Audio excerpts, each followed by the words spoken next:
ఇలాంటి నిరంకుశత్వం కానీ, ఇలాంటి నిర్బంధాలు కానీ, ఇలాంటి అక్రమ కేసులు కానీ, ఇలాంటి అక్రమ అరెస్టులను గతంలో ఎన్నడూ కూడా రాష్ట్ర చరిత్రలో చూడని విధంగా ఈ రాష్ట్రంలో నిర్బంధాలు పెరిగిపోయాయి. పోలీస్ పాలన అమల్లోకి వచ్చింది.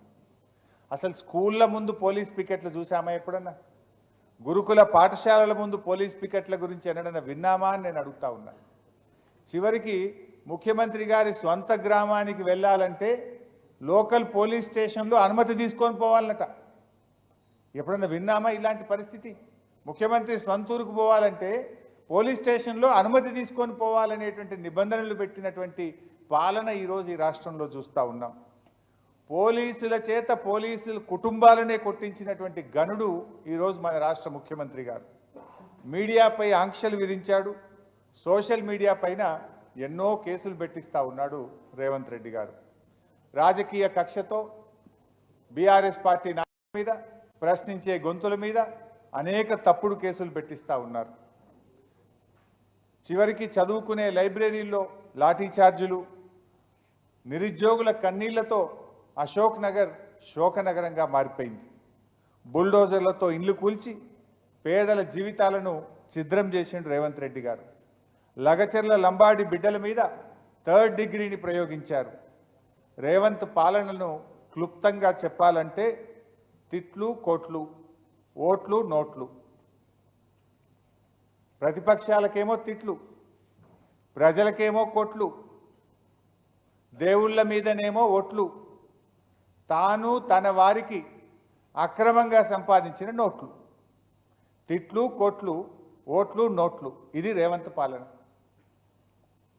ఇక ప్రజా దర్బార్ మేనిఫెస్టోలో 2వ పారాగ్రాఫ్లో చెప్పారు, గత కాంగ్రెస్ ప్రభుత్వంలాగా ముఖ్యమంత్రి గారు తన క్యాంపు కార్యాలయంలో ప్రతిరోజు ప్రజల్ని కలుస్తారు. అది మొదటి రోజు ఒక 5 నిమిషాలతో అయిపోయింది. ఆ మొదటి రోజు పోయి ఒక 5 నిమిషాలు కలిసిండు. తర్వాత ఆ ప్రజా దర్బార్ దిక్కు కనీసం మళ్ళీ కూడా చూడలే ఈ ముఖ్యమంత్రి గారు. కనీసం మంత్రులు కూడా ప్రజా దర్బార్కు పోలేదు. అంటే ప్రజలను కలిసే అవకాశమే లేకుండా పోయింది. చివరికి ముఖ్యమంత్రి గారు సెక్రటరియట్లో ఉండే 6th ఫ్లోర్కు ఎవరిని పోనీయరు. లిఫ్టు కేవలం ముఖ్యమంత్రి గారు తప్ప ఏ లిఫ్ట్ కూడా 6th ఫ్లోర్కు పోకుండా అన్ని లిఫ్ట్లను బ్లాక్ చేశారు. దానికి మీరు జర్నలిస్టులే సాక్ష్యం. మీరు కూడా 6th ఫ్లోర్ పోవాలంటే మీ ఫోన్లు, పెన్నులు, మీ బుక్కులన్నీ కూడా పెట్టి డిపాజిట్ చేసిపోయే పరిస్థితి తెచ్చారంటేనే ఏ రకమైన పాలన ఈ రాష్ట్రంలో జరుగుతూ ఉందో, ప్రజాస్వామ్యం ఎట్లుందో దానికి మీరే సాక్ష్యం. ఇకపోతే అసలు ఈ పాలన, ముఖ్యమంత్రి గారి పాలన ఒక నెగటివ్ యాటిట్యూడ్తో ప్రారంభమైంది. అందుకే అన్ని నెగటివ్ ఫలితాలు వస్తున్నాయి. అసలు ఆయన ప్రారంభమే నేను ప్రజాభవన్ ముందు ఇనుప కంచెలు గులగొడుతున్నా అని ఆయన ప్రారంభమే కూల్చివేతలతో ప్రారంభమైంది. ఆయన అడుగులన్నీ నెగటివ్ యాటిట్యూడ్తోనే ప్రారంభమైనాయి. అంటే ఒక ప్రతికూల దృక్పథంతో, నెగటివ్ యాటిట్యూడ్తో రేవంత్ రెడ్డి పాలన ప్రారంభమైంది. వచ్చి రాగానే అసెంబ్లీలో 6 గ్యారంటీల పైన చట్టబద్ధత తెస్తామనే హామీ ఏదైతే ఇచ్చిండ్రో దాన్ని తుంగలో దొక్కారు. వాళ్ళు ఏమన్నారు? మొదటి అసెంబ్లీలోనే 6 గ్యారంటీల మీద చట్టబద్ధత తెస్తాము అని స్పష్టంగా ఆ రోజు హామీ ఇచ్చారు. మొదటి కాదు, 4 అసెంబ్లీ సమావేశాలైనా ఇప్పటి వరకు 6 గ్యారంటీల మీద చట్టబద్ధత రాలేదు. అసెంబ్లీలో దానికి ప్రవేశం లేదు. ఇచ్చిన హామీలు నెరవేర్చలేని తన అసమర్థతను కప్పిపుచ్చుకోవడానికి శ్వేతపత్రాల పేరిట రోధ పత్రాలను ప్రవేశపెట్టారు. దివాలా తీసిందనే నెగటివ్ ఇమేజు రాష్ట్రం నెత్తిన రుద్దారు. పాము మంత్రం వేసిన వాడు పాము కాటికే పోయినట్టు ఈ ప్రభుత్వం తాము పన్నిన ఉచ్చులో తామే పడ్డారు. దాంతో ఆర్థిక వృద్ధి రేటు మందగించింది. కొత్తగా పెట్టుబడులు రాలేదు. ఉన్న పరిశ్రమలు తరలిపోతున్నాయి. నిర్మాణ రంగం కుదేలైపోయింది. Real estate డమాలైపోయింది. అంటే రేవంత్ యొక్క ఇమ్మెచ్యూరిటీ, ఇన్క్యాపబిలిటీ, నెగటివ్ యాటిట్యూడ్ వల్ల రాష్ట్రం అన్ని రంగాల్లో కూడా నిస్తేజం అలుముకుంటా ఉంది. అదే కేసీఆర్ గారి పాలన మీరు చూసినట్టయితే టోటల్లీ పాజిటివ్ యాటిట్యూడ్. 10 ఏళ్ల కేసీఆర్ గారి పాలన మీరు చూస్తే 62,000 కోట్ల నుంచి బడ్జెట్ను 3 లక్షల కోట్లకు పెంచిన ఘనత కేసీఆర్ గారిది. 5 లక్షలున్న జిఎస్డిపి 14.5 లక్షల కోట్లకు పెంచింది కేసీఆర్ గారి ప్రభుత్వం. 1,24,000 రూపాయలు ఉన్న తలసరి ఆదాయం 3,47,000 రూపాయలకు పెంచింది 10 ఏళ్ల బీఆర్ఎస్ పాలన. 27,000 కోట్లున్న సేల్స్ ట్యాక్స్ 73,000 కోట్లకు పెరిగింది. రిజిస్ట్రేషన్ల ఆదాయం 2,500 కోట్ల నుంచి 13,000 కోట్లకు పెరిగింది. 1,31,00,000 ఎకరాలున్న సాగు విస్తీర్ణం 2,22,00,000 ఎకరాలకు పెరిగింది. ఐటీ ఎగుమతులు 1,10,000 కోట్ల నుంచి 3,33,000 కోట్లకు పెరిగాయి. అంటే కేసీఆర్ గారి మార్పు పాలన దేశానికి దిక్సూచి అయితే రేవంత్ మార్పు పాలన దేశం ముందు నవ్వుల పాలైంది. కేసీఆర్ మార్పు పాలన దేశానికి దిక్సూచి అయితే రేవంత్ చెప్పిన మార్పు పాలన దేశం ముందు నవ్వుల పాలైంది. ఇది వీళ్ళు తెచ్చినటువంటి మార్పు. మరి ఇందాక మనం అనుకున్నట్టు ప్రజాస్వామ్యం అనేది రాష్ట్రంలో కూని అయిపోయింది. వీళ్ళు చెప్పిన 7వ గ్యారంటీ అనేది నవ్వుల పాలైపోయింది. ఒక్కసారి వీళ్ళ ప్రజాస్వామ్యం ఎట్లుందో, ప్రజాపాలన ఎట్లుందో ఒక వీడియో చూద్దాం.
మా నాన్నగారు ఆశీర్వదించి మా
సంవత్సరం నా బాబు 1 నెలలు నేను ఇంట్లో పనులు చేసుకోవాలి, వీడు చూసుకోవాలి, ఏడు పనులు మా ఇంట్లో ఉన్నారు, నేను కడుపుతోడున్నా, నన్ను ఎవరు ఆస్వాదించుకోవాలి.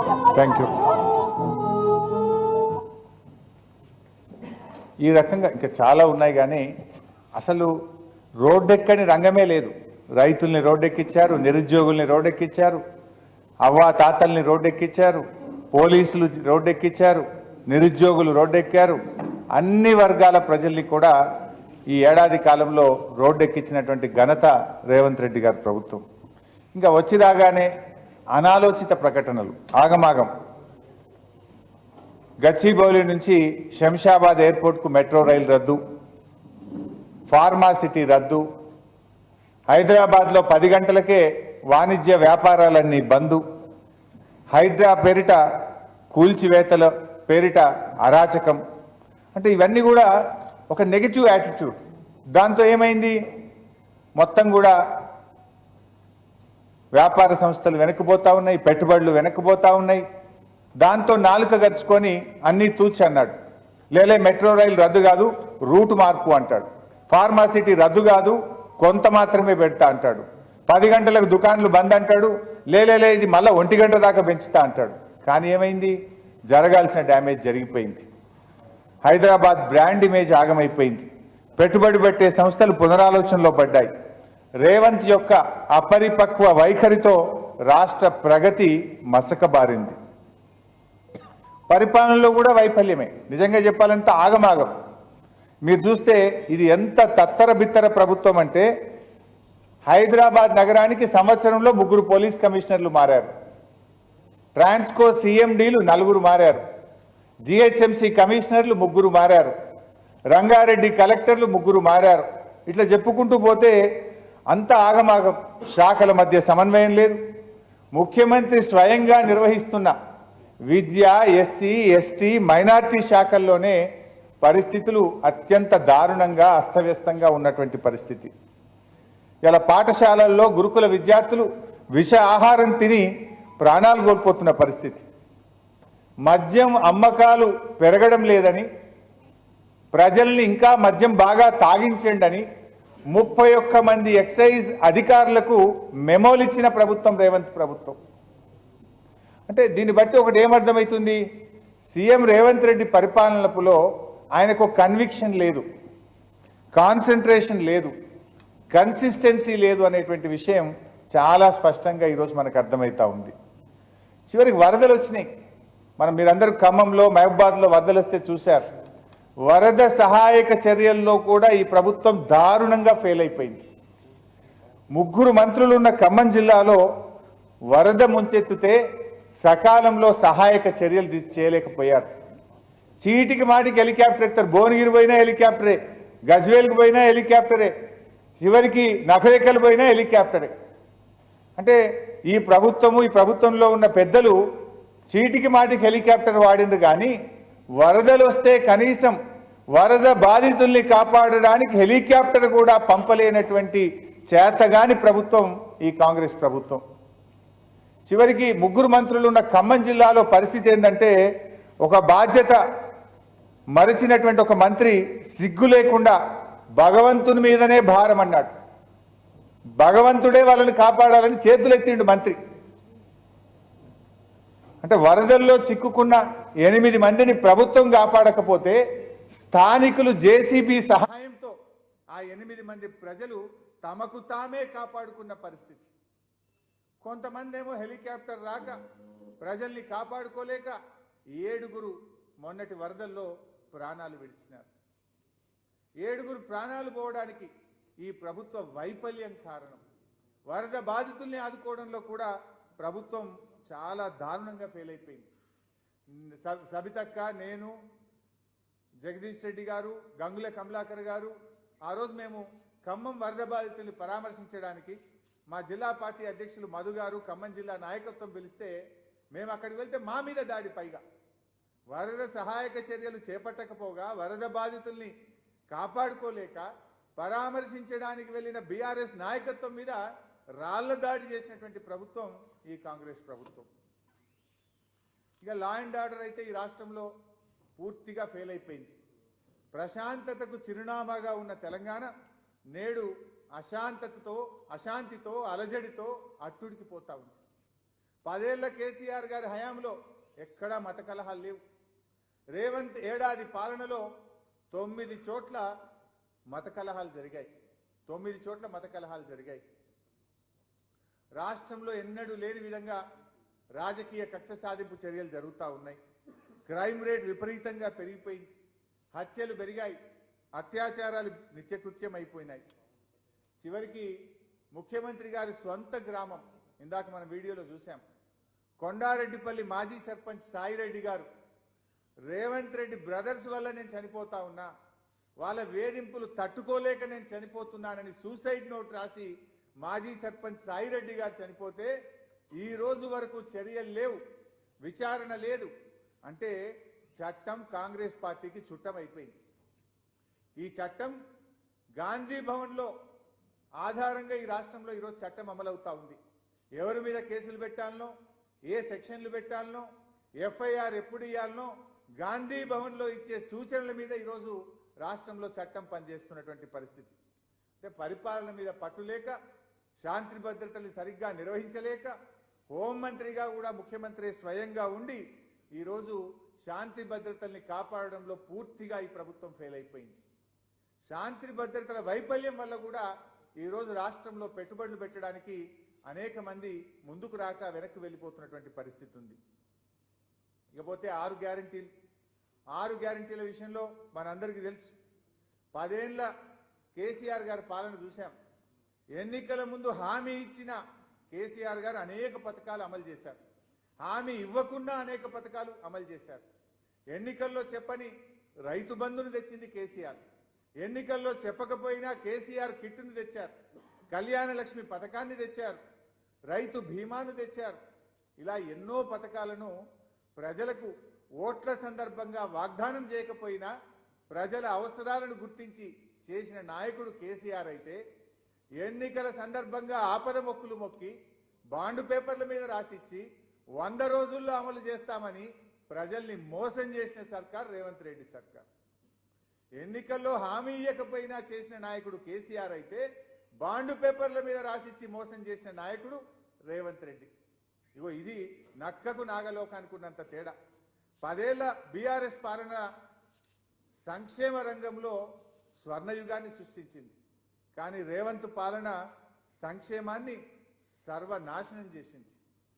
ఇవాళ రైతు బంధు బంద్ అయిపోయింది, కేసీఆర్ కిట్ బంద్ అయిపోయింది, బతుకమ్మ చీరలు బంద్ అయిపోయినాయి. అంటే సంక్షేమం అనేది సన్నగిల్లుతున్నటువంటి పరిస్థితి. 6 గ్యారెంటీల్లో మొదటి హామీ మహాలక్ష్మి. ఏం చెప్పిండ్రు? మా ప్రభుత్వం వచ్చిన 100 రోజుల్లోనే ఈ రాష్ట్రంలో ఉన్న 1,62,00,000 మంది అక్కా చెల్లెళ్లకు నెల 2,500 రూపాయలు ఇస్తామని ఆ రోజు అక్క చెల్లెలను కాలేళ్లు పట్టుకొని నమ్మించి ఓట్లేసుకున్నారు. మరి 100 రోజులు కాదు కదా, నీ పాలనకు 365 రోజులైనా మహాలక్ష్మి అమలు కాలేదు. కనీసం ఎప్పటి నుంచి ఇస్తారో కూడా చెప్పలేనటువంటి పరిస్థితి. ఇక ఇందిరమ్మ పథకం కింద సంవత్సరానికి 4,50,000 ఇల్లు కట్టామన్నారు. మరి సంవత్సరం గడిచింది, ఈ రాష్ట్రంలో ఒక్క ఇల్లన్న కట్టారా అని నేను అడుగుతున్నా.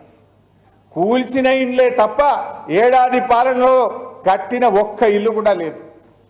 హైడ్రా పేరిట, మూసి పేరిట పేదల బతుకులు కూల్చినవు, పేదల ఇండ్లు కూల్చినవు తప్ప నీ ఏడాది పాలనలో ఒక్క ఇల్లు కూడా రేవంత్ రెడ్డి గారి ప్రభుత్వం కట్టలేకపోయింది. ఇక విద్యా భరోసా కార్డు అన్నారు. విద్యా భరోసా కార్డు కూడా రైతు భరోసాకు పట్టిన గతే పట్టింది. విద్యా భరోసా కింద ప్రతి విద్యార్థికి 5 లక్షల రూపాయలు ఇస్తామన్నారు. 5 లక్షలు కాదు కదా, 5 పైసలు కూడా ఇవ్వని ప్రభుత్వం రేవంత్ రెడ్డి ప్రభుత్వం. విద్యా భరోసా పోయింది, కానీ వస్తున్న ఫీజు రియంబర్స్మెంట్ను కూడా ఆగం చేసిండు. కరోనా లాంటి కష్టకాలంలో కూడా ప్రతి సంవత్సరం కేసీఆర్ గారు 2,500 కోట్ల రూపాయల ఫీజు రియంబర్స్మెంట్ ఇస్తే, రేవంత్ రెడ్డి గారి ఏడాది పాలనలో ఒక్క నయా పైసా కూడా ఫీజు రియంబర్స్మెంట్కు ఇవ్వకుండా ఇవాళ విద్యార్థుల ఉసురు పోసుకుంటున్నాడు రేవంత్ రెడ్డి గారు. ఇకపోతే కేసీఆర్ కంటే మిన్నగా నేను పింఛన్లు ఇస్తా, ఇందిరమ్మ రాజ్యం వస్తుంది, డిసెంబర్లో 4,000 పింఛన్ ఇస్తా అన్నాడు. మరి ఏమైపోయింది 4,000? ఏమైపోయింది ఆసరా పెన్షన్? 4,000 పింఛన్ అయితే రాలేదు, కానీ కేసీఆర్ గారు ఇస్తున్న ఆ 2,000 పింఛన్ కూడా 2 నెలలు కోత పెట్టిండు రేవంత్ రెడ్డి. ఏడాది పాలనలో 12 పెన్షన్లు రావాల్సిన చోట 10 పెన్షన్లు మాత్రమే అవ్వాతాతలకు వచ్చినాయి. 2 పెన్షన్లు కోత పెట్టి 2,000 కోట్ల రూపాయలు అవ్వాతాతలకు ఎగ్గొట్టిండు రేవంత్ రెడ్డి.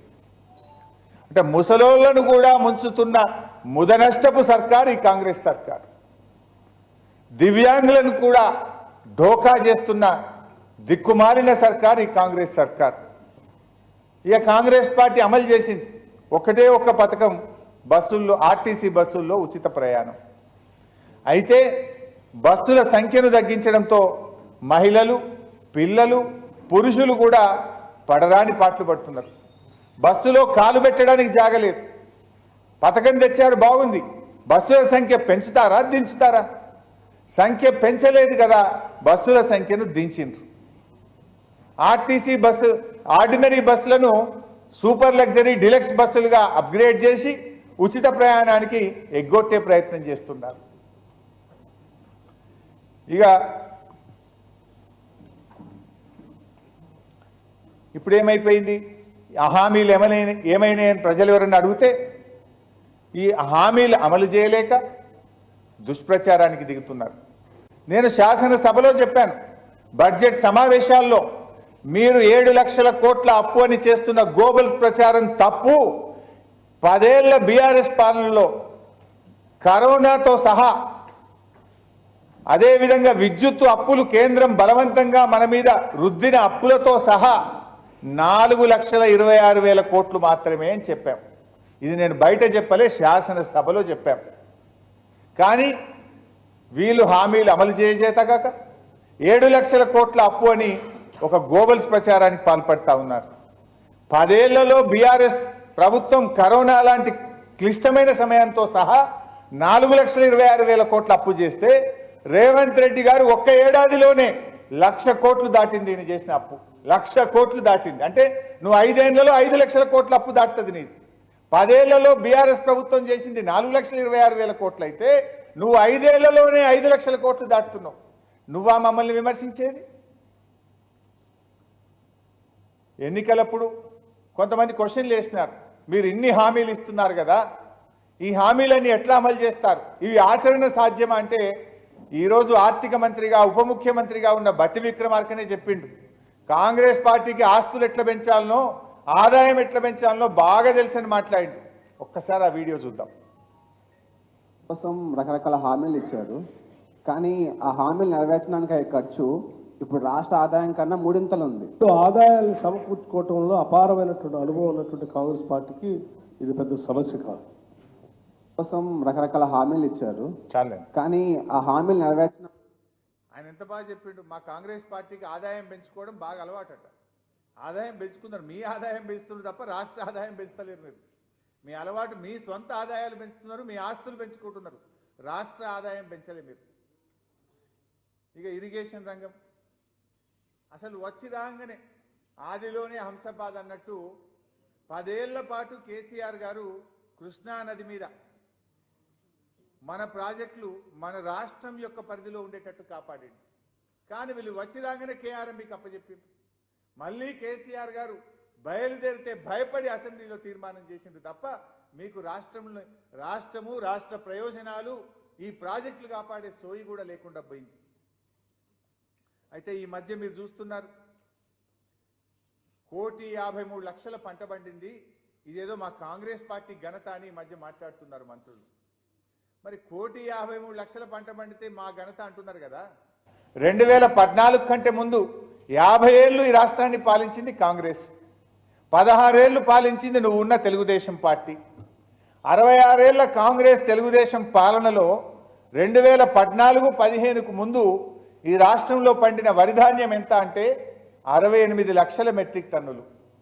మరి 66 ఏళ్లలో మీరు 68 లక్షల మెట్రిక్ టన్నుల వరిధాన్యం పండిస్తే 10 ఏళ్ల కేసీఆర్ పాలనలో 1,68,00,000 మెట్రిక్ టన్నుల పంట పండించి చూపించిండు.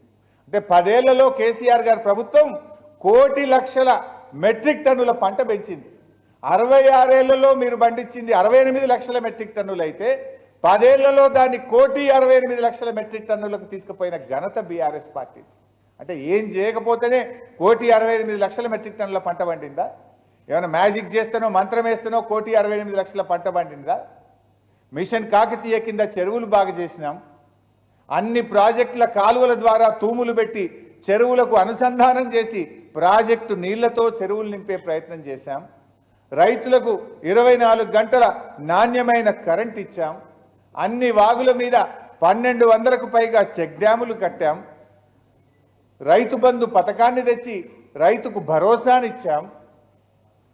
మీరు పెండింగ్లో పెట్టిన పాలమూరు ప్రాజెక్టులను రన్నింగ్ ప్రాజెక్టులుగా మార్చి 6,35,000 ఎకరాలకు పాలమూరు జిల్లాలో సాగునీరు అందించాం. రంగనాయక సాగర్, మల్లన్న సాగర్, కొండపోచమ్మ సాగర్ కాళేశ్వరంలో అంతర్భాగం కాదా?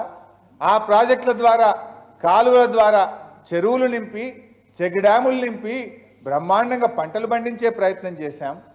ఖమ్మం జిల్లా కడుపు నింపేందుకు సీతారామ ప్రాజెక్టుతో పాటు భక్త రామదాసు ప్రాజెక్టును పూర్తి చేసింది కేసీఆర్ గారు కాదా? అంటే ఇవన్నీ చేయడం వల్లనే ఇంత అద్భుతమైన పంట పండింది. అసలు మీరు ఏం చేసి నేను అడుగుతాను, మీరేదో బాగా 1,54,00,000 పంట పండిందని డబ్బా కొడుతుంది కదా. మీ ఏడాది కాలంలో మీ ఏడాది పాలనలో ఒక్క చెరువు బాగా చేసిండ్రా? ఒక్క చెక్ డ్యామ్ కట్టినరా? ఒక్క కాలువ దవ్వినరా? మీరు నిజంగా పంట పండడానికి మీరు చేసిన ఒక్క పని చెప్పండి. 10 ఏళ్ల కేసీఆర్ కృషి కదా, అది బీఆర్ఎస్ ప్రభుత్వ కృషి కదా. మీరు ఏం చెప్పిండ్రు? ప్రతి సంవత్సరం 6.5 లక్షల ఎకరాల కొత్త ఆయకట్టు తెస్తా అని అసెంబ్లీలో గంభీరంగా ప్రకటించిండు ఉత్తమ్ కుమార్ రెడ్డి గారు. నేను అడుగుతున్న ఏడాది అయింది కదా, పోదాం పారి యాడికి పోదాము. 6.5 లక్షల ఎకరాలు కాదు, 6,500 ఎకరాల కన్నా 1% అన్న ఎక్కడన్నా నీళ్ళు ఇచ్చారేమో చూపించండి. 6.5 లక్షలు అన్నారు కదా, 1% అంటే 6,500 ఎకరాలు. 6,500 ఎకరాల కొత్త ఆయకట్టు ఈ రాష్ట్రంలో ఎక్కడన్నా ఇస్తే ఎక్కడిచ్చారో చెప్పాలని నేను అడుగుతా ఉన్నా. అంటే ఎక్కడ చేసిందేం లేదు. గత ప్రభుత్వం చేసిన పనులకే రిబ్బన్లు కత్తిరించుకుంటూ కొబ్బరికాయలు కొట్టుకుంటూ తిరుగుతున్నారు. నిన్న నల్గొండ పోయిండు, యాదాద్రి థర్మల్ ప్లాంట్ కేసీఆర్ చేసిందే, మెడికల్ కాలేజు కేసీఆర్ కట్టిందే, ఆ ఉదయ సముద్రం ప్రాజెక్టు కేసీఆర్ కట్టింది. వాటికి కొబ్బరికాయలు కొట్టొచ్చిండు తప్ప మీ ఏడాదిలో మూడిట్ల నువ్వు చేసింది ఒక్కటి చెప్పు నాకు. నిన్న నువ్వు కొబ్బరికాయ కొట్టింది అట్లా ఒక్కటని ఉన్నదా మూడిట్లా? ఇక పాలమూరు రంగారెడ్డి ఎత్తిపోతల పథకం, నేను పాలమూరు బిడ్డను అని తెగరెచ్చిపోతాడు. నీ ఏడాది పాలనలో పాలమూరు రంగారెడ్డి ప్రాజెక్టులో తట్టెడు మట్టెత్తినవా రేవంత్ రెడ్డి అని నేను అడుగుతా ఉన్నా. నేను పాలమూరు బిడ్డనని చెప్పుకునే నైతిక హక్కే నీకు లేదు. నిజంగా నువ్వు పాలమూరు బిడ్డవైతే కొద్దిపాటి పని చేస్తే ఈ పాటికి పాలమూరు ప్రాజెక్టులోని అన్ని రిజర్వాయర్లు నింపేటువంటి అవకాశం ఉండే. కానీ దాన్ని పండబెట్టినావు, నువ్వు పాలమూరు ప్రజలకు అన్యాయం చేసినావు.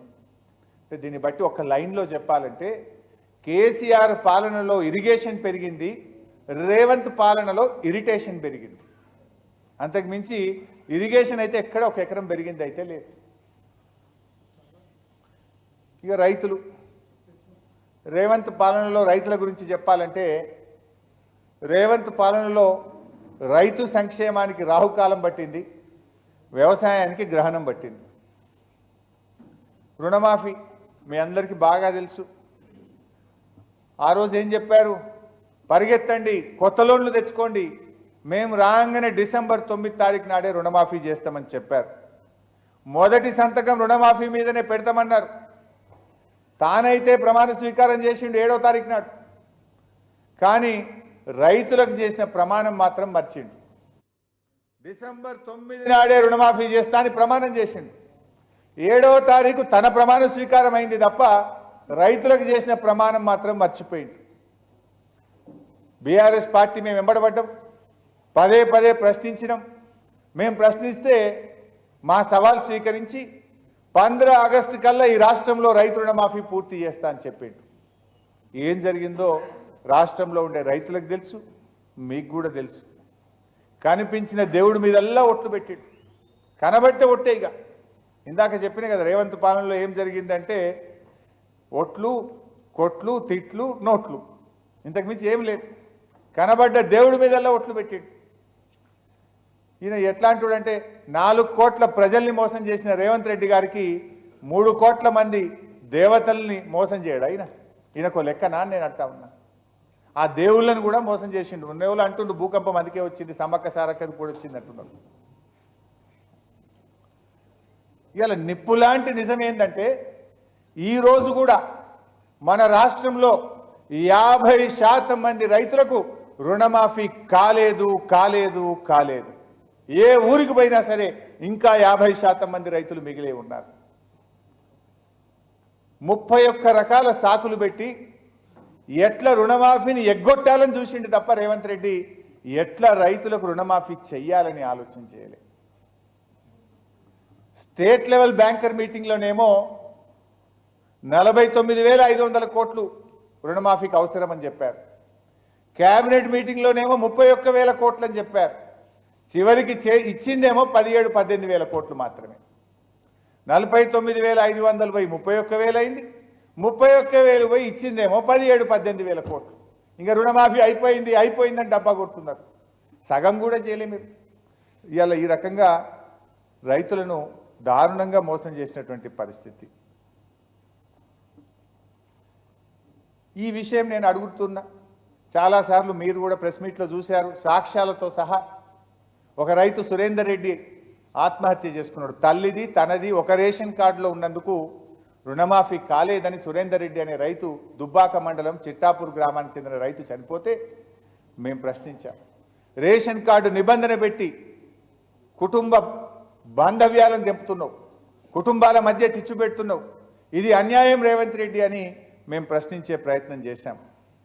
వాస్తవాన్ని ఎదుర్కొనే సత్తా లేక, వాదనలో గెలిచే దమ్ము లేక తిట్ల దండకం ఎత్తుకున్నాడు కదా. ఓ తిట్టుడు కాదు కదా, నన్ను కావచ్చు, మా నాయకులను కావచ్చు, తిట్టుడే తిట్టుడు. సరే, I can understand his frustration, but I cannot excuse his vulgarity. నువ్వు నీ ఫ్రస్ట్రేషన్ని అర్థం చేసుకుంటా, చేతగాక నువ్వు ఫ్రస్ట్రేషన్కి లోనవుతున్నావు, కానీ నీ వల్గారిటీని సమాజం క్షమించదు. ఇవాళ రైతు బంధు నిన్న నల్గొండలో మాట్లాడుతూ అంటున్నాడు, ఈ దేశంలో 20,000 కోట్ల రుణమాఫీ ఒక్క ఏడాదిలో చేసిన నాయకుడు ఎవడన్నా ఉన్నాడా అని మాట్లాడుతున్నాడు. నేను అడుగుతున్న రేవంత్ రెడ్డి గారు, ఈ దేశంలో రైతులకు నేరుగా 72,817 కోట్ల రూపాయలు నగదు బదిలీ చేసిన నాయకుడు ఒకే ఒక్కడు కేసీఆర్, ఒకే ఒక్క పార్టీ బీఆర్ఎస్ పార్టీ. ఇంకెవడన్నా ఉన్నాడా చెప్పు ఈ దేశంలో నేను అడుగుతా ఉన్నా. పెద్ద పెద్ద ఉత్తరప్రదేశ్ లాంటి, మధ్యప్రదేశ్ లాంటి ఆర్థికంగా బలంగా ఉన్న మహారాష్ట్ర లాంటి రాష్ట్రం కూడా చేయలేదు. 72,817 కోట్లు 11 విడతల్లో కరోనా కష్టకాలంలో కూడా రైతు బంధించి రైతుల పట్ల నిజమైన ప్రేమ చూపిన నాయకుడు కేసీఆర్. నువ్వేమో రైతు బంధు ఎగబెట్టినటువంటి మోసకారివి. నువ్వు 15,000 రూపాయలు ఇస్తానని మొదటికే మోసం చేసినావు కదా రేవంత్ రెడ్డి. నువ్వు ఇప్పుడైతే 10,000, నేనొస్తే 15,000 అన్నావు. 15 పోయింది, ఇచ్చే 10,000 కూడా పోయింది. అప్పుడేమో 2 సార్లు కాదు 3 సార్లు రైతు బంధు ఇమ్మన్నావు. 3 సార్లు కాదు కదా, మొదటికే మోసానికి తెచ్చినావు నువ్వు. అందుకే కేసీఆర్ గారు అప్పుడే చెప్పిండ్రు, కాంగ్రెస్ వస్తే రైతు బంధుకు రామ్ రామ్ అన్నాడు. ఇప్పుడు ఇవాళ గదే జరుగుతూ ఉంది. వానకాలం ఎగ్గొట్టిండు, యాసంగి పంటకు ఎప్పుడు ఇస్తాడో ఇంకా క్లారిటీయే లేదు. పెట్టుబడి డబ్బులు 15,000కు పెంచింది లేదు, రైతులకు పంచింది లేదు. ఇది రైతు బంధు విషయం. ఇక పంటలు ఒకసారి అది పెట్టు బాబు, పీపీటీ. ఆ రోజు ఏం చెప్పిందంటే, రాష్ట్రంలో అన్ని పంటలకు బోనస్ అన్నారు. వరికి బోనస్, మక్కకు బోనస్, కందులకు బోనస్, సోయాబీన్కు బోనస్, జొన్నలకు బోనస్, మిర్చి, పసుపు, ఎర్రజొన్న, చెరుకుకేమో మద్దతు ధర అని చెప్పింది. ఇది అభయహస్తం manifesto page number 8, Congress party manifesto page number 8. కానీ జరిగింది ఏంది? మక్కలు ఇడిచిపెట్టిండ్రు, కందులు ఇడిచిపెట్టిండ్రు, సోయాబీన్ ఇడిచిపెట్టిండ్రు, జొన్నలు ఇడిచిండ్రు. ఒక్క వరికి మాత్రమే బోనస్ అన్నారు. మళ్ళీ మెల్లగా ఏం చేసిండ్రు? ఆ వరిలో కూడా సన్నాలకే బోనస్ అని సన్నాయి నొక్కులు నొక్కిండ్రు. ఇది కదా కాంగ్రెస్ మోసం. అన్ని పంటలకు బోనస్ అని, వరికి మాత్రమే అని, ఆ వరిలో సన్నానికి మాత్రమే బోనస్ అని ఇవాళ బోనస్ విషయాన్ని బోగస్ చేసింది కాంగ్రెస్ ప్రభుత్వం. ఇవాళ రాష్ట్రంలో అనేక చోట్ల మద్దతు ధర కంటే తక్కువ ధరకే ఇలా వడ్లు అమ్ముకున్నారు. 300, 400కు తక్కువకు అమ్ముకున్నారు రైతులు. చాలా చోట్ల మరి 2,300 రావాల్సిన వడ్లను 1,900, 2,000కే ఇలా రైతులు దళార్లకు అమ్ముకున్నటువంటి పరిస్థితి. ధాన్యం సగానికి పైగా దళార్ల పాలైపోయింది. వరంగల్ డిక్లరేషన్లో 9 హామీలు ఇచ్చారు.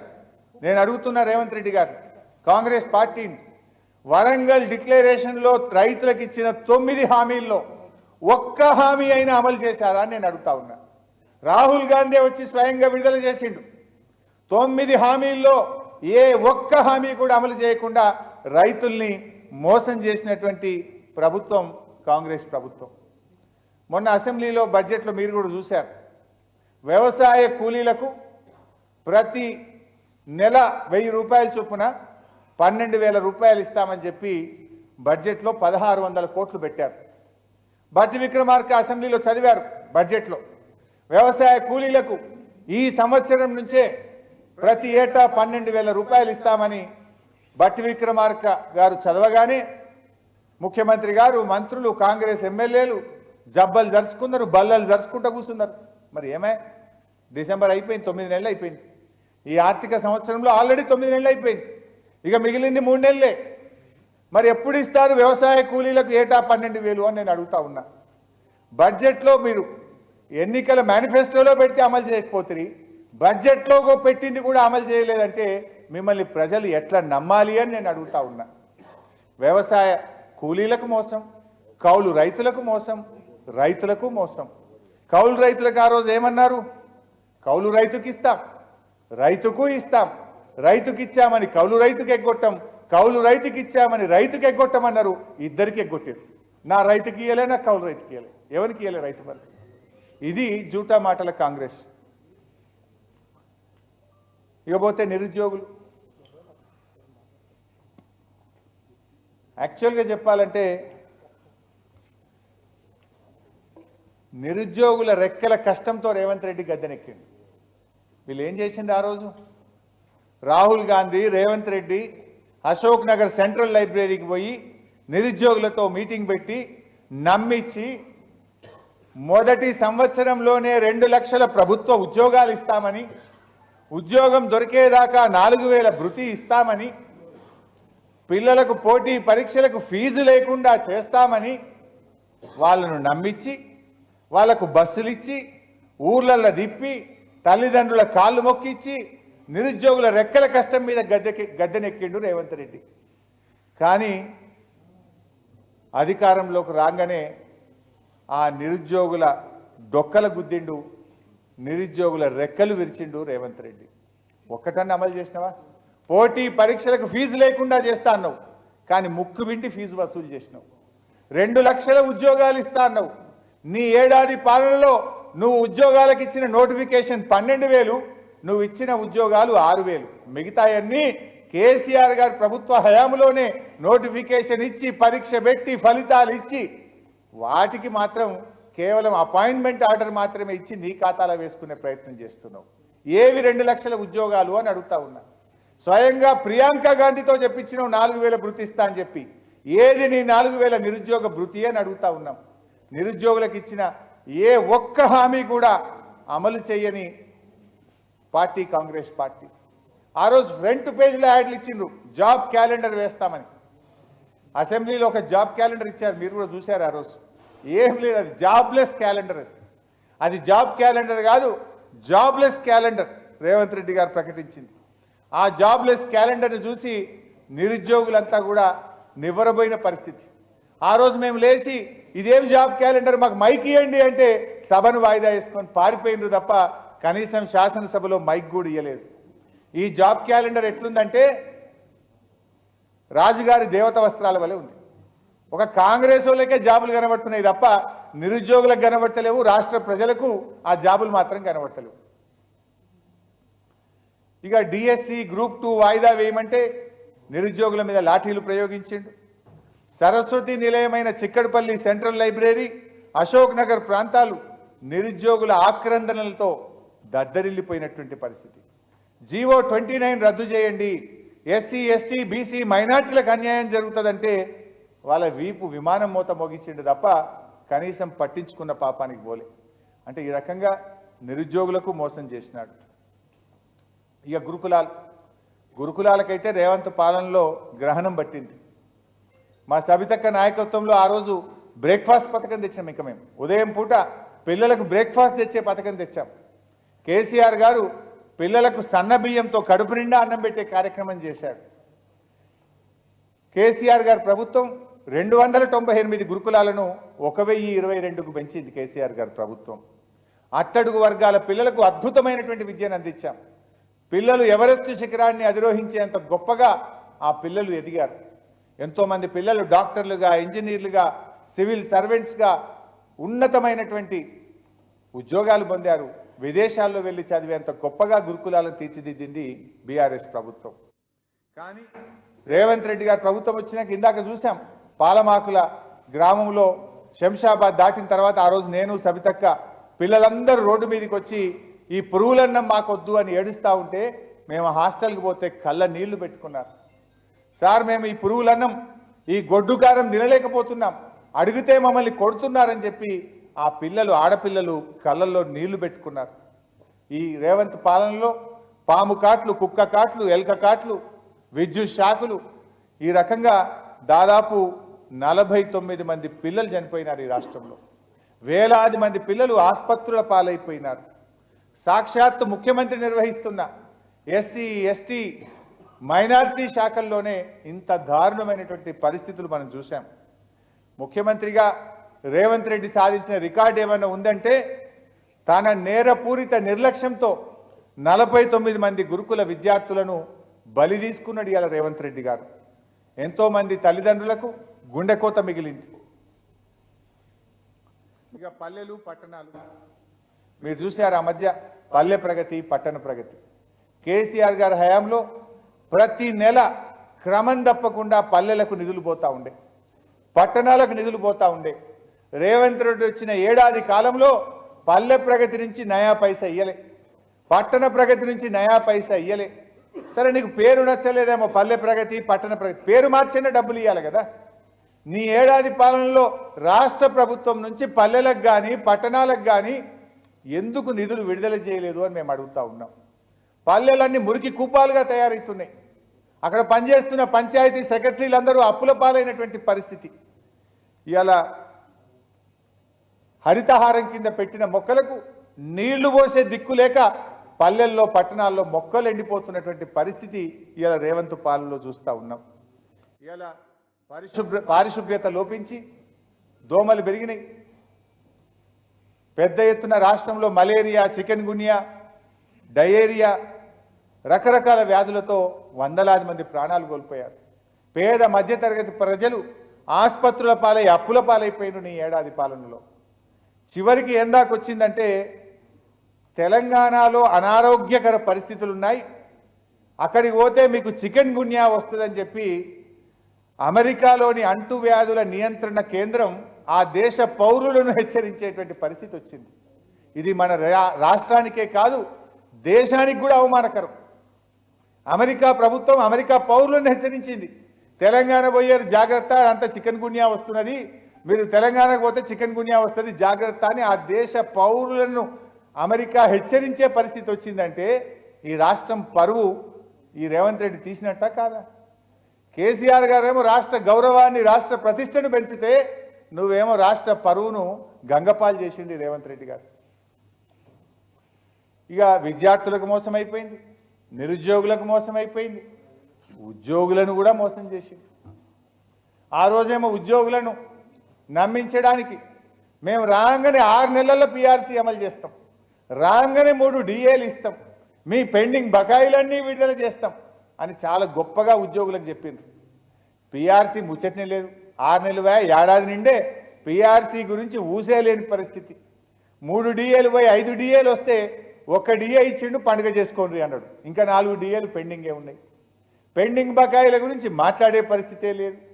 ఆశాలు, అంగన్వాడీలు, హోంగార్డులకు ఇచ్చిన హామీ అమలు చేసే దిక్కే లేదు. ఆశాలకు జీతం వేస్తాడు, అంగన్వాడీలను పర్మనెంట్ చేస్తాడు, హోంగార్డులను పర్మనెంట్ చేస్తాడు. ఏడాది పాలనలో మర్రి కూడా చూడలే వాళ్ళ దిక్కు, ఆశాల దిక్కు, అంగన్వాడీల దిక్కు, హోంగార్డుల దిక్కు. ఈ ముఖ్యమంత్రి కనీసం మర్రి కూడా చూనటువంటి పరిస్థితి మనం చూస్తూ ఉన్నాం. హైడ్రా పేరుతో విధ్వంసం సృష్టించారు. పిల్లలు, మధ్యతరగతి పిల్లలని చూడకుండా మనం చూసాం హైడ్రాలో ఒకసారి ఒక అమ్మాయి నా పుస్తకాలు తెచ్చుకుంటాను, మా నాన్న కొనిచ్చిన ఫ్లాస్క్ తెచ్చుకుంటానని ఆ చిన్న పసిపాప కన్నీళ్లు పెడుతుంటే కూడా వీళ్ళ హృదయం కరగలేదు. పేదల ఇండ్లు, మధ్యతరగతి ఇండ్లు నిర్దాక్షిణ్యంగా కూలగొట్టారు. మాకు అన్ని అనుమతులున్నాయి, ఇగో ప్రభుత్వమే మా ఇంటికి అనుమతి ఇచ్చింది, మేము హౌస్ ట్యాక్స్ కడుతున్నాం, మా ఇల్లు కూలగొట్టొద్దని సాక్ష్యాధారాలు చూయిస్తుంటే కూడా ఇండ్లన్నీ కూలగొట్టారు, విధ్వంసాన్ని సృష్టించారు. చివరికి ఏమైంది?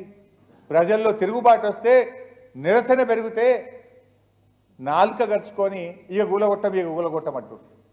ఇప్పుడు ఏమంటుండ్రు?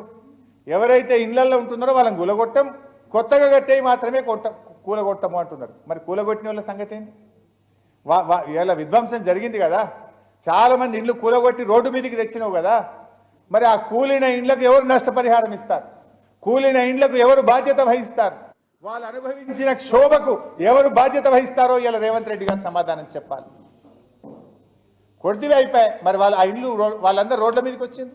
బ్యాంకులలో వాళ్ళు ఇన్స్టాల్మెంట్లు కిస్తీలు కడుతున్నారు, పైగా ఇల్లు కిరాయికి తీసుకొని నడి రోడ్డు మీదకి ఆ కుటుంబాలు తెచ్చినవే.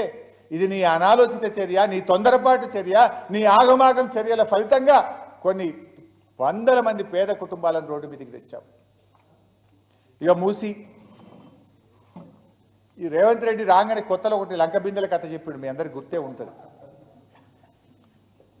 రేవంత్ రెడ్డికి ప్రభుత్వం అంటే లంక బిందెలు తవ్వుకోవడమే తెలుసు రేవంత్ రెడ్డికి. అందుకే ఈ ముఖ్యమంత్రి ఇప్పుడు మూసీ నదిలో మూసీ సుందరీకరణ పేరిట నిజంగా లంకె బిందెల్ని ఎలా తెచ్చుకోవాలని ఆయన ఆలోచన చేస్తున్నట్టు అనిపిస్తుంది నాకు. లంకె బిందెల కోసమే మూసీ ప్రాజెక్ట్ చేపట్టిండి. ఇది మూసీ ప్రక్షాళన పథకం కాదు, ముమ్మాటికి మూటలు వెనకేసుకునే పథకం ఇది.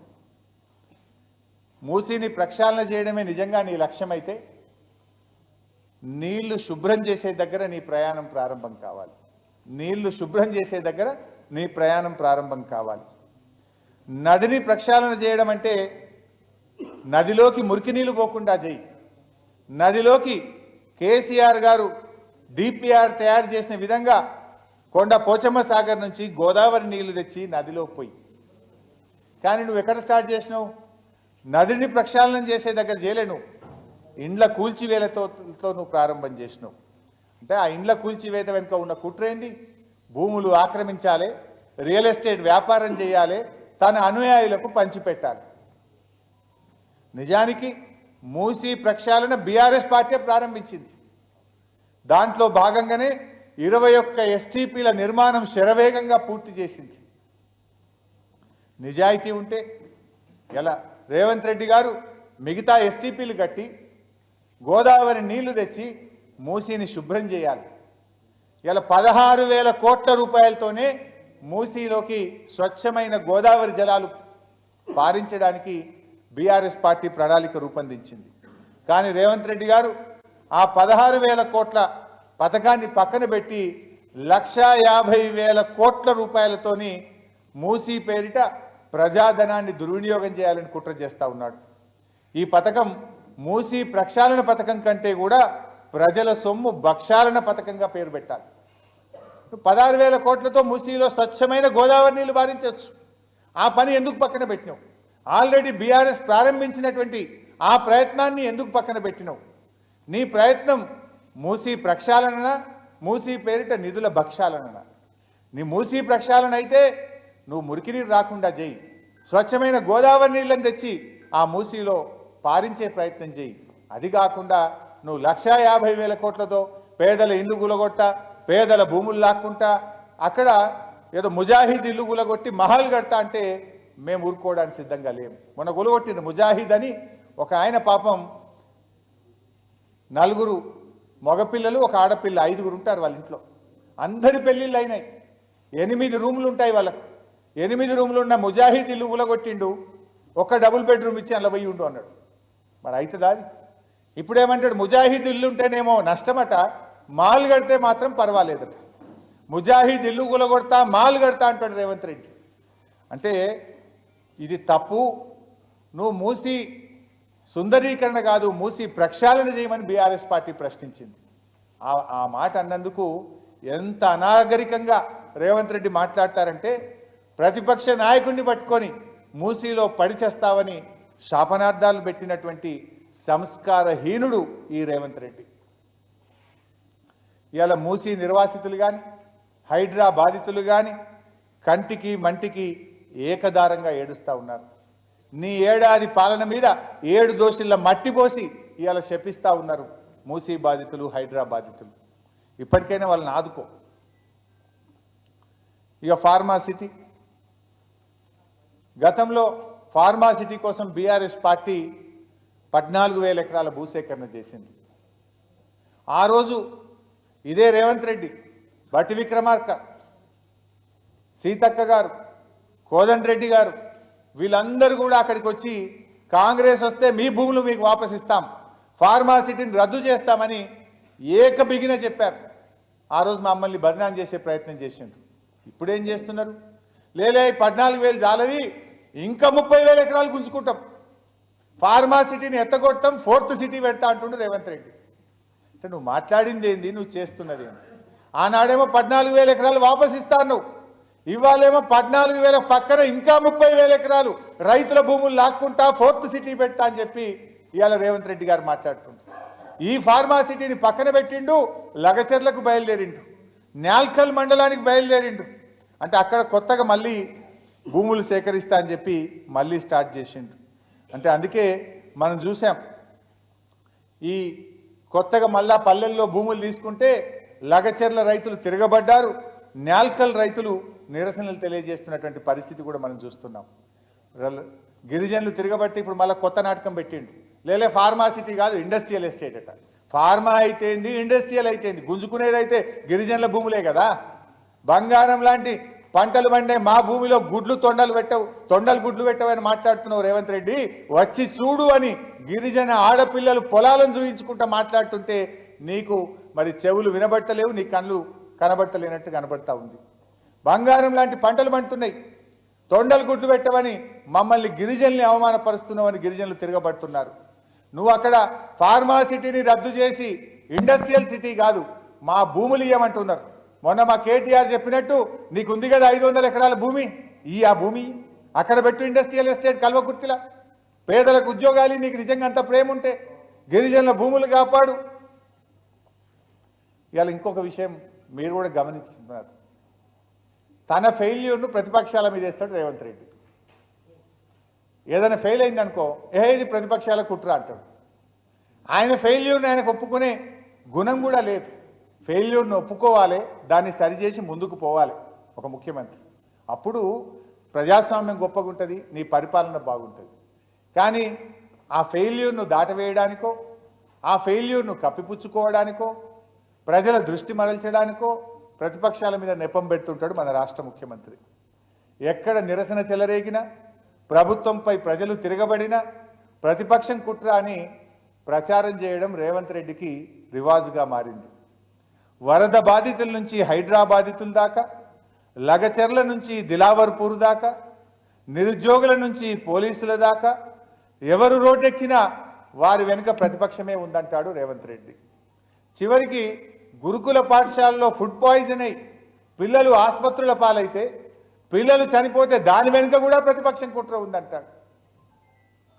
అంటే ప్రజలు చేసిన పోరాటాలని తట్టుకోలేక ప్రతిపక్షాలు రెచ్చగొట్టాయని చెప్పి ఇవాళ నిందలు వేస్తున్నాడు రేవంత్ రెడ్డి గారు. ఆ మధ్య మీరు చూసుంటారు, అది కూడా ఒక పెద్ద జోక్. కరెంటు పోతుండే ఆ మధ్యలో, మాటి current పోతుందంటే Harish Rao line మెన్లతో jail కలిపి కరెంట్ తీపిస్తుండు అన్నాడు. అంటే ఈయన ఏమన్నా కానీ ఆయన ఫెయిల్యూర్ను పక్కన మీద ఉంటుంది. Harish Rao line మెన్లతో చేయగలిపిండట, current తీపిస్తుండట. ముఖ్యమంత్రి ప్రభుత్వాన్ని పాలిస్తున్న నువ్వా నేనా? అంటే ఈ రకంగా పక్క వాళ్ళ మీద నిందలు వేసి నెపాలు పెట్టి తన తప్పులను కప్పిపుచ్చుకోవాలని చూస్తున్నాడు. ఇకపోతే అజ్ఞాన వ్యాఖ్యలు, ఇదైతే జోకు. మన ముఖ్యమంత్రి కదా, ఈయన చెప్పిన మాటలు విని పరీక్ష రాస్తే పిల్లలు ఫెయిల్ అయిపోతారు. నవిపోదురుగాక నాకేంటి సిగ్గన్నట్లు ముఖ్యమంత్రి గారు అనేక మార్లు తన అజ్ఞానాన్ని బయటపెట్టుకున్నారు. ముఖ్యమంత్రి పదవినే నవ్వుల పాలు చేస్తున్నాడు. హైదరాబాద్ చుట్టూ 3 సముద్రాలు ఉన్నాయట, అందుకే నావీ రాడార్ కేంద్రం దామగుండంలో పెడుతున్నాడు అంటాడు. రాష్ట్రం చుట్టూ 3 సముద్రాలు అయితే లేవు, కానీ ముఖ్యమంత్రి గారికి మాత్రం సముద్రమంత అజ్ఞానం ఉందని జనం నవ్వుకుంటున్నారు. ఇక తెలంగాణలో బాక్రానంగల్ ప్రాజెక్టు ఉండెను అంటాడు. ఈ బాక్రానంగల్ అనే ప్రాజెక్టు హిమాచల్ ప్రదేశ్ రాష్ట్రంలో ఉంటుంది.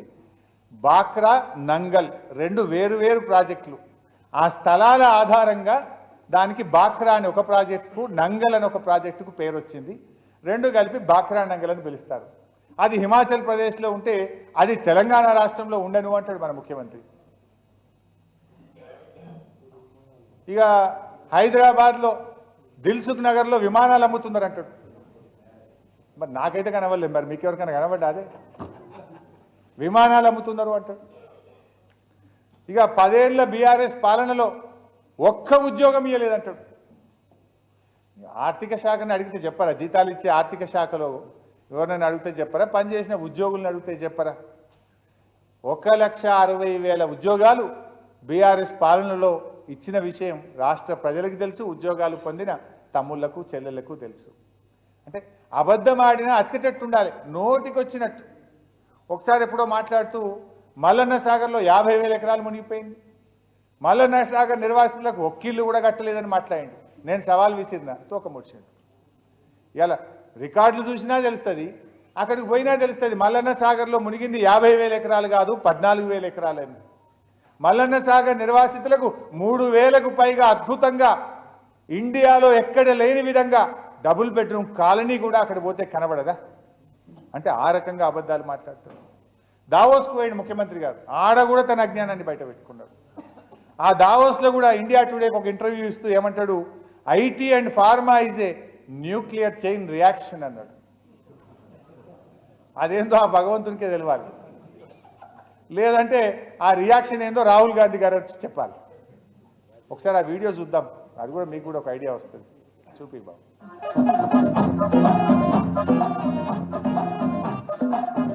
sector, pharma sector, it's a nuclear chain reaction. Nuclear chain reaction. మన నగరానికి మన రాష్ట్రానికి 3 వైపుల సముద్రం ఉన్నది. 3 వైపుల సముద్రం ఉన్నది. మనం ఏది కావాలన్నా కోటికో హ్యాబిట్స్కో పోయేది కొనుక్కోవాలంటే ఇవాళ అదే దిల్సునార్లో విమానం కావాలన్నా కొనుక్కునే పరిస్థితులు వచ్చినాయి. విమానం కావాలన్నా కొనుక్కునే పరిస్థితులు వచ్చినాయి. మన రాష్ట్రంలో నాగార్జున సాగర్, శ్రీశైలం, పాక్రానంగల్ లాంటి ప్రాజెక్టులు నెహ్రూ ప్రారంభిస్తే రాజీవ్ గాంధీ గారు ఈ దేశానికి కంప్యూటర్ను పరిచయం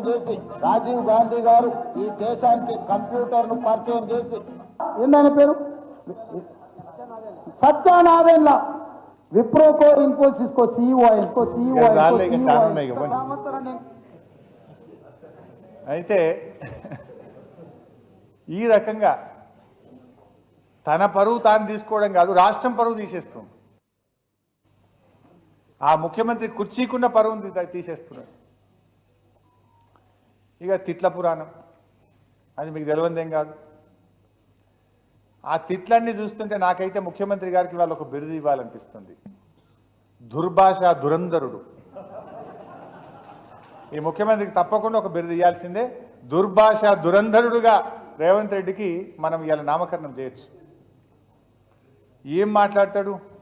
పండబెట్టి తొక్కుతా, సీరుతా, సంపుతా, సింపుతా, గుడ్లు పీకి గోటీలాడతా, యాప చెట్టు కట్టేసి లాగులో తొండలిడిస్తా అని శాడిస్టు భాషలో చెలరేగుతాడు ఈ రేవంత్ రెడ్డి.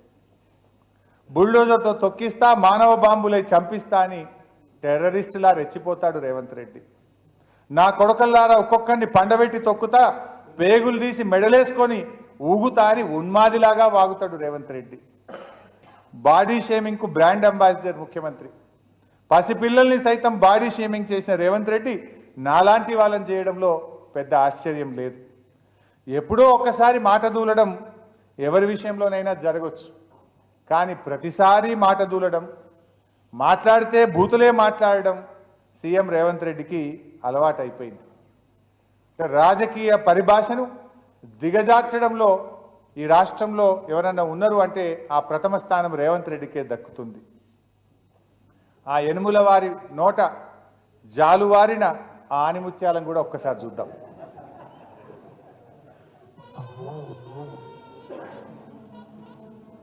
మా కార్యకర్తలు వాళ్ళని పట్టుకొని యాప చెట్టు కట్టేసి లాగులో తొండలిచ్చి కొడతారని చెప్పి నడి బజార్లో ఉరి తీయాలన్నా, 100 మీటర్ల గోతి తీసి పాతి పెట్టాలన్నా ముందు మీద దాంట్లో బయటికి పోయారు. లోపల నా కొడుకులు ఛానళ్ళు ఉన్నాయి కదా అని అడ్డగోలు చేస్తే చూసుకుంటూ ఊకుంటా అంటారు. పండబెట్టి తొక్కి పేపలు తీస్తే గాడ్డ కొడుకులు నొక్కనొక్కని కోర్ల పక్కన పండబెట్టి తొక్కుతాం. ఈ సన్నాసి రండ లఫుట్ నా కొడుకులతో గుండు కొట్టించుకుంటా అచ్చనే నా కొడుకల్లారా రండి. అరే సన్నాసి పట్టుకున్న బుల్డోజర్ పెట్టి తొక్కిచ్చి సంకనాకడానికి పోయిందిరా దరిద్రులారా. పడన బుద్ధి లేని గాడిద కొడుకు శిష్యుడు గురువు అని మాట్లాడితే బుడ్డి మీద పెట్ట అంత వింటే మనం కూడా చెడిపోతాం. పని చేసి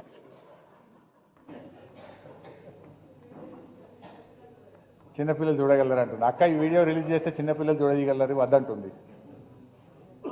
సో అంటే మొత్తంగా ఏడాది పాలన తెలంగాణ ప్రజల్ని నిజంగా హతాశుల్ని చేసింది.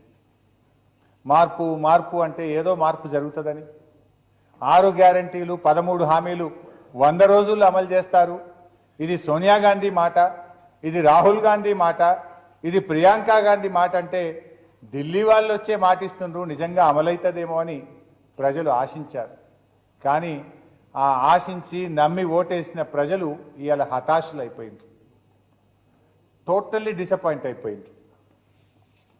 ఇలా 10 ఏళ్ల కేసీఆర్ గారు చేసిన అభివృద్ధిని 10 ఏళ్లలో కేసీఆర్ గారు పెంచిన హైదరాబాద్ బ్రాండ్ ఇమేజ్ను ఒక్క ఏడాదిలోనే ఆగం చేసిండు రేవంత్ రెడ్డి గారు. పురోగమన తెలంగాణను తిరోగమన తెలంగాణగా మార్చారు. సంక్షేమం కూనరెళ్ళింది, సంక్షోభం ముంచుకొస్తున్నది. అభివృద్ధి జాడలేదు, అణిచివేత విరుచుకపడుతున్నది. మొత్తం మీద ఏడాది పాలన ఎడతెగని వేదననే మిగిల్చింది. ముఖ్యంగా ఏడాదిలో మనం చూస్తే ఫిరాయింపులు, దబాయింపులు, బుకాయింపులతోనే ఈ ఏడాది కాలం వెళ్ళబుచ్చిండ్రు రేవంత్ రెడ్డి గారి ప్రభుత్వం. ఆ మధ్య ఎక్కడో మాట్లాడుతూ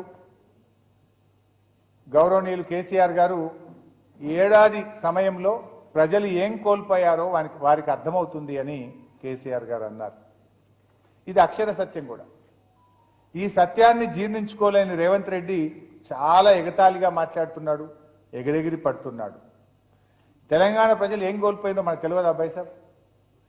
రైతు బంధు కింద వానకాలం ఇచ్చే 7,500 కోట్ల రూపాయలు కోల్పోయిందా లేదా?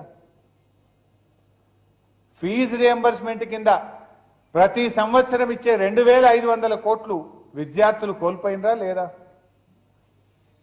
కేసీఆర్ కిట్టు, బతుకమ్మ చీరల పేరిట అక్కా చెల్లెలు 1000 కోట్ల రూపాయలు కోల్పోయిందా లేదా? అవ్వాతాతలకు నెల ఇచ్చే 2,000 పెన్షన్ 2 నెలలకు పెట్టిండు. నెలకు 1000 కోట్లు అంటే 2,000 కోట్లు కోల్పోయిందా లేదా? జస్ట్ ఇప్పుడు నేను చెప్పిన ఈ 3-4 చూస్తేనే 13,000 కోట్ల రూపాయలు గత ప్రభుత్వం ఇచ్చింది, ఈ ప్రభుత్వం వచ్చినాక కోల్పోయింది. ఆ రకంగా చూస్తే వ్యవసాయానికి జీవనాడిగా నిలిచిన రైతు బంధును కోల్పోయారు. దళితుల జీవితాల్లో వెలుగులు నింపిన దళిత బంధును కోల్పోయారు. బీసీలకు బాసటగా నిలిచిన బీసీ బంధును కోల్పోయారు. బడుగు బలహీన వర్గాల విద్యార్థుల పిల్లలు ఓవర్సీస్ స్కాలర్షిప్లు కోల్పోయారు. మత్స్యకారులు చేప పిల్లల పంపిణీ కార్యక్రమాన్ని కోల్పోయారు. గర్భిణీలు కేసీఆర్ కిట్టు, న్యూట్రిషన్ కిట్ను కోల్పోయారు. ఆడబిడ్డలు బతుకమ్మ చీరల్ని కోల్పోయారు. हमारे महमूद साहब अभी याद कर रहे थे, మా ప్రభుత్వంలో 2 ही मिनिस्टर करे, पहले केसीआर साहब और दूसरा महमूद अली साहब करे. 2 मिनिस्टर भी स्वेरिंग सेरेमनी करे तो 2 में भी एक मुसलमान को जगह मिला. लेकिन रेवंत रेड्डी के कैबिनेट में 1 साल भी हो गया, अभी तक माइनॉरिटीज को जगह नहीं मिला. कम से कम 9 दिन का ये जश्न में भी माइनॉरिटीज का जिक्र भी नहीं करा. शादी मुबारक के साथ 1 तुला सोना देते बोले, वो तो अभी तक पता ही नहीं. 1 साल के कांग्रेस पार्टी के में माइनॉरिटीज को पूरी तरीके से नजरअंदाज कर दिया, कुछ भी नहीं करा. इनके 1 साल में कुछ एक काम मिला. माइनॉरिटी बच्चे जाके ओवरसीज स्कॉलरशिप देते थे इसके पहले, बीसी, एससी, एसटी माइनॉरिटीज को, वो भी बंद करा. जो बच्चे ऑलरेडी जाके पढ़ रहे उनका भी पैसे रिलीज नहीं हो रहा. ऐसा एक काम भी नहीं करा. फिर मूसी लाके मुसलमानों को गरा तोड़ दे के उनको भगाना शुरू करा. इससे ज्यादा रेवंत रेड्डी कुछ करा क्या माइनॉरिटीज के लिए, मैं पूछना चाहता हूं. ఇట్లా లంబాడి బిడ్డలు మంత్రివర్గంలో స్థానం కోల్పోయారు. బ్రాహ్మణుల కోసం బ్రాహ్మణ సంక్షేమ పరిషత్ పెట్టి పేద బ్రాహ్మణుల కోసం కేసీఆర్ గారు కృషి చేస్తే ఆ పథకం కూడా రద్దయిపోయింది. ఇండ్లు కూలిన పేదలు సర్వస్వం కోల్పోయారు. చివరికి అమ్మ ఒడిలోనో బడిలోనో ఆనందంగా ఉండాల్సిన ముక్కు పచ్చలారని పిల్లలు తమ విలువైన ప్రాణాలు కోల్పోయారు. రాష్ట్ర ప్రజలు ఉజ్వల భవిష్యత్తును కోల్పోయారు. ఏడాది పాలన ఎడతెగని వేదనను మిగిల్చింది తప్ప ప్రజలకు నిజంగా జరిగిందైతే ఏమీ లేదు. ఇది రేవంత్ పాలన, ఏడాది పాలన మీద బీఆర్ఎస్ పార్టీ ప్రజెంటేషన్. ముఖ్యంగా 6 గ్యారంటీల విషయంలో ఫెయిల్ అయిపోయారు. లా అండ్ ఆర్డర్ విషయంలో ఫెయిల్ అయిపోయారు. హైదరాబాద్ బ్రాండ్ ఇమేజ్ పెంచడం కాదు కదా, దించేశారు. మొత్తంగా ఈ రాష్ట్రం పురోగమనంలో పోతున్న రాష్ట్రాన్ని తిరోగమన రాష్ట్రంగా మార్చిన పరిస్థితి.